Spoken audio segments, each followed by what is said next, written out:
تخيل الشخص اللي بتساعده أو عميل داخل الجلسة بتاعتك وعقله عامل زي الراديو القديم، محطة مشغلها في ماضي مؤلم ومحطة في المستقبل قلق وتوتر.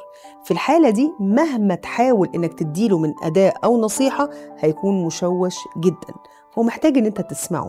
المشكلة مش في الأداء، المشكلة إن زرار الحضور الذهني مطفي.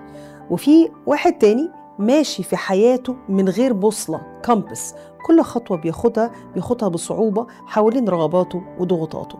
توقعاته زي المركب في بحر ماشي برياح الآخرين. ده اللي بنسميه المركزية بتاعته داخلية. كمان محترف لازم تبقى عارف إن قبل أي خطة أو أداة لازم الأول تهدي الضوضاء وترجع البوصلة. الدماغ نفسها من غير حضور وثبات ما بتعرفش تبني مسارات جديدة. لو الأرض مش ثابتة أي بناء جديد هيقع. وهنا بيجي سكون. البرنامج بيديك تقنيات بسيطة وعملية زي مفاتيح تفتح للشخص اللي عايز تساعده باب الحضور، وبعدها تزرع جواه المركزية الإيمانية اللي يمسك فيها ويواجه الأمواج.